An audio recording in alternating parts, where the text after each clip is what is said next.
Hello everyone, I hope आप सब अपना डेली टारगेट कंप्लीट कर रहे होंगे। तो इस वीक का हमारा टारगेट है breathing and exchange of gases.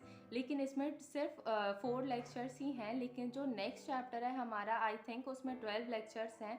इसलिए बेहतर यही होगा कि आप ब्रीदिंग एंड एक्सचेंज को सिर्फ 2 दिन में कंप्लीट कर दें और इसी वीक में अपना नेक्स्ट चैप्टर भी शुरू कर दें, क्योंकि फिर नेक्स्ट वीक में आप पर ज़्यादा बर्डन हो जाएगा। तो ठीक है, फिर शुरू करते हैं हम अपना आज का रिवीजन। इस वीडियो में हम ब्रीदिंग एंड एक्सचेंज का फर्स्ट एंड सेकेंड लेक्चर को रिवाइज करेंगे।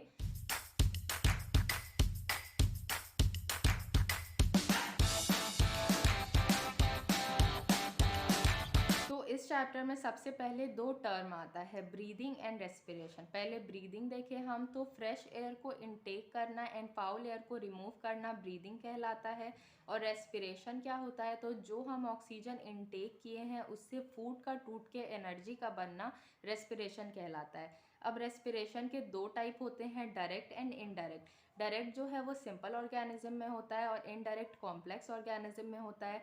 पहले हम डायरेक्ट देखिए, तो डायरेक्ट में पूरी बॉडी जो है वो सराउंडिंग एयर से कांटेक्ट में होती है और इसमें कोई स्पेशलाइज्ड ऑर्गन्स प्रेजेंट नहीं होते रेस्पिरेशन के लिए, और डिफ्यूजन के थ्रू रेस्पिरेशन होता है। अब हम इनडायरेक्ट देखें, तो इनडायरेक्ट में स्पेशलाइज्ड ऑर्गन्स प्रेजेंट होते हैं और पूरी बॉडी जो है वो कांटेक्ट में नहीं होती है सराउंडिंग एयर के। फिर एक और टाइप ऑफ रेस्पिरेशन है एरोबिक एंड एनएरोबिक। एरोबिक में ऑक्सीजन का यूटिलाइजेशन होता है और एनर्जी ज़्यादा प्रोड्यूस होती है, एंड एनएरोबिक में ऑक्सीजन का यूटिलाइजेशन नहीं होता और इसमें एनर्जी भी कम प्रोड्यूस होती है। और इसका एग्जाम्पल है skeletal muscle, RBC, yeast and endoparasite. जब स्केलेटल मसल एनएरोबिकली रिस्पायर करता है तो इससे बनता है लैक्टिक एसिड, और जब आरबीसी, एंडोपैरासाइट या यीस्ट जो है एनाएरोबिकली रिस्पायर करते हैं तो उससे बनता है अल्कोहल। इसके बाद हम देखें रेस्पिरेटरी ऑर्गन्स, तो ये 2 चीज़ों पर डिपेंड करता है। पहला complexity of body and second है हैबिटेट। अब हम फ्लैटवर्म, पॉलीफेरेंस एंड सीलेंट ट्रेट्स का देखें, तो इनमें सिंपल डिफ्यूजन होता है यानी कि डायरेक्ट रेस्पिरेशन होता है। उसके बाद हम अर्थवर्म का देखें, तो इसमें क्यूटिनस रेस्पिरेशन होता है यानी कि रेस्पिरेशन थ्रू स्किन। फिर हम इंसेक्ट्स का देखें, जैसे कि कॉकरोच, तो इसमें ट्रैकियल ट्यूब्स प्रेजेंट होते हैं। उसके बाद हम एक्वेटिक मोलस्क या एक्वेटिक आर्थ्रोपोड्स में देखें, तो ये गिल्स के थ्रू रेस्पायर करते हैं। अब हम रेस्पिरेटरी ऑर्गन्स इन वर्टिब्रेट्स देखें, तो फिशेस जो हैं वो गिल्स के थ्रू रेस्पायर करती हैं, और एम्फीबियंस, रेप्टाइल्स, मैमल्स, एव्स जो हैं वो उनके पास लंग्स प्रेजेंट होता है। अब यहाँ पर 2 बातें हैं। एम्फीबियन का एग्जाम्पल जो है वो फ्रॉग होता है, और फ्रॉग जो है वो गिल्स के थ्रू, स्किन के थ्रू एंड लंग तीनों के थ्रू रेस्पायर कर सकता है, क्योंकि ये वाटर में भी होता है और ज़मीन में भी होता है। और सेकेंड बात ये कि एव्स के पास एडिशनल एयर सैक प्रेजेंट होता है, क्योंकि इनको उड़ना होता है जिसके लिए इनको एक्स्ट्रा एनर्जी की ज़रूरत होती है। अब हम parts of human respiratory system देखें, तो इसमें 2 होता है, एक रेस्पिरेटरी पैसेज और दूसरा रेस्पिरेटरी ऑर्गन। रेस्पिरेटरी पैसेज जो है वो ट्रैकिया टू एल्वेलाई होता है, और रेस्पिरेटरी ऑर्गन जो है वो लंग्स होता है, और लंग्स 1 पेयर होता है एंड ये थोरैसिक कैविटी में प्रेजेंट होता है। तो अब हम रेस्पिरेटरी पैसेज को देखें, तो सबसे पहले एयर जो है वो नेसल चैम्बर में जाता है, फिर फेरिंग्स में, उसके बाद लैरिंग्स में, और फिर जाता है ट्रैकिया में। अब इसको हम डिटेल में देखें, तो सबसे पहले एयर जो है वो एक्सटर्नल नॉस्ट्रल के थ्रू एंटर करता है, और उसके बाद आता है वेस्टिब्यूलर रीजन। तो इसमें हेयर प्रेजेंट होता है एंड म्यूकस ग्लैंड, जिनका काम है डस्ट पार्टिकल को ट्रैप करना। उसके बाद आता है रेस्पिरेटरी रीजन, तो यहाँ पर नेसल कॉन्केव प्रेजेंट होता है, ये बोन्स होते हैं जो कि सरफेस एरिया इंक्रीज करते हैं फॉर कंडीशनिंग ऑफ एयर, यानी कि यहाँ एयर मॉइस्ट होता है एंड वार्म होता है। उसके बाद हमारा आता है ओल फैक्ट्री रीजन, यहाँ पे ओल फैक्ट्री एपिथेलियम प्रेजेंट होता है जिसका काम है स्मेल का। तो अब एयर नेसल चैम्बर से जाएगा फेरिंग्स में, और उसके बाद लैरिंग्स में, और फिर ट्रैकिया में। तो अब पहले लैरिंग्स की बात करें, तो ये पूरा कार्टिलेज का बना हुआ रहता है और ये ट्रैकिया के ऊपर प्रेजेंट होता है, और इसमें एक होल प्रेजेंट होता है जिसको हम ग्लॉटिस कहते हैं, जिसके थ्रू एयर ट्रैकिया में जाएगा, और इस ग्लॉटिस को कवर करता है एपीग्लॉटिस। अब एयर लैरिंग्स के थ्रू ट्रैकिया में जाएगा। अब ट्रैकिया क्या होता है, तो ये विंड पाइप होता है, और इसमें कार्टिलेज रिंग्स प्रेजेंट होते हैं और सिलिएटेड एपिथेलियम प्रेजेंट होता है। कौन सा एग्जैक्ट सिलिएटेड एपिथेलियम, तो स्यूडो स्ट्रेटिफाइड सिलिएटेड कोलुमिनार एपिथेलियम। और फिर ट्रैकिया जो है वो फर्दर डिवाइड हो जाता है ब्रोंकाई में, और एग्जैक्ट किस पोजीशन पे डिवाइड होता है तो फिफ्थ थोरैसिक वर्टिब्रा पर। उसके बाद एक पॉइंट याद रखने वाली है कि कार्टिलेज रिंग जो है वो ट्रैकिया से इनिशियल ब्रोंक्यूल्स तक प्रेजेंट होते हैं। अब ट्रैकिया जो है वो फर्दर डिवाइड होता है ब्रोंकाई में, और वो फर्दर डिवाइड होते रहते हैं और वो एंड होता है फिर एल्वेओलाई पर।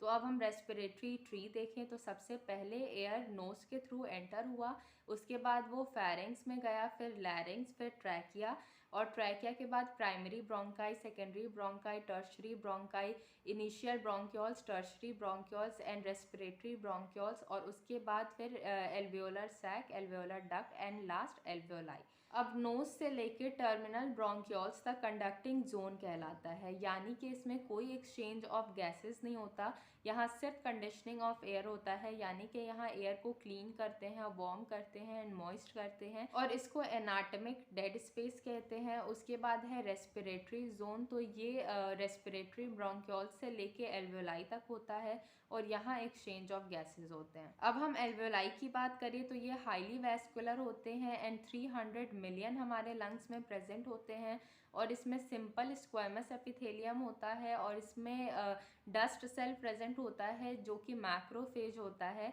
यानी कि अगर कोई जर्म हो हमारे एल्वेओलाई में तो ये डस्ट सेल उसको किल कर देगा। और फिर इसमें एक और सेल्स प्रेजेंट होते हैं जो कि लेसिथिन सिक्रीट करते हैं, और ये प्रिवेंट करता है कोलैप्सिंग ऑफ एल्वेओलाई को। हम बात करें लंग्स की तो लंग्स वन पेयर होता है, यानी कि इसमें लेफ्ट लंग होता है एंड राइट लंग। पहले राइट लंग देखें तो इसके नीचे लिवर प्रेजेंट होता है, जिसकी वजह से इसका साइज छोटा होता है एंड ये थोड़ा चौड़ा होता है। उसके बाद हम लेफ़्ट लंग की बात करें तो इसमें एक डिप्रेशन होता है हार्ट की वजह से, और इस डिप्रेशन को हम कार्डियक नॉच कहते हैं, और इस डिप्रेशन की वजह से ये लंग पतला होता है एंड लंबा होता है।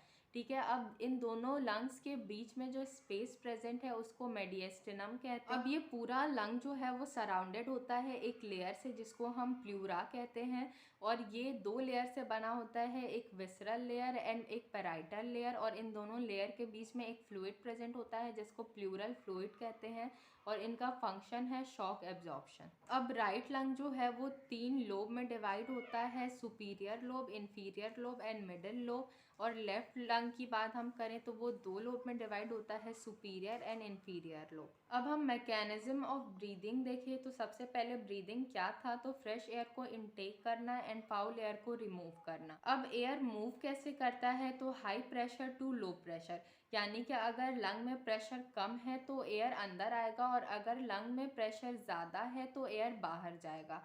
और प्रेशर जो है वो इन्वर्सली प्रोपोर्शनल होता है वॉल्यूम के, यानी कि अगर वॉल्यूम ज़्यादा कर दें तो प्रेशर कम हो जाएगा। तो ब्रीदिंग में एक इन्हेलेशन होता है और एक एक्सहेलेशन होता है। तो अब हम इन्हेलेशन देखें तो इन्हेलेशन 2 टाइप का होता है, एक नॉर्मल एंड एक फोर्सफुल।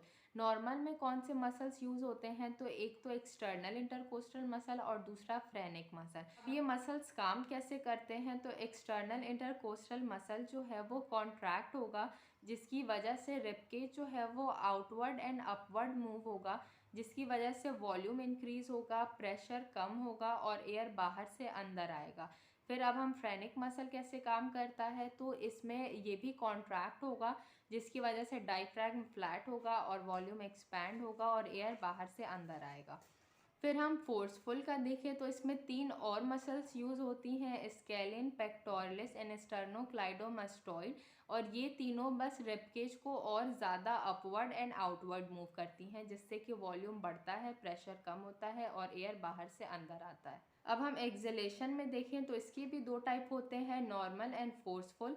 नॉर्मल पहले हम देखें तो जो इन्हेलेशन के टाइम में जो भी मसल्स कॉन्ट्रैक्ट हुई थी वो नॉर्मल एक्सहेलेशन के टाइम में रिलैक्स हो जाएंगी, जिसकी वजह से वॉल्यूम कम होगा, प्रेशर ज़्यादा होगा और एयर अंदर से बाहर जाएगा। हम फोर्सफुल एक्सहेलेशन का देखें तो इसमें 2 मसल्स यूज़ होती हैं, एक तो इंटरनल इंटरकोस्टल मसल और दूसरा एब्डोमिनल मसल।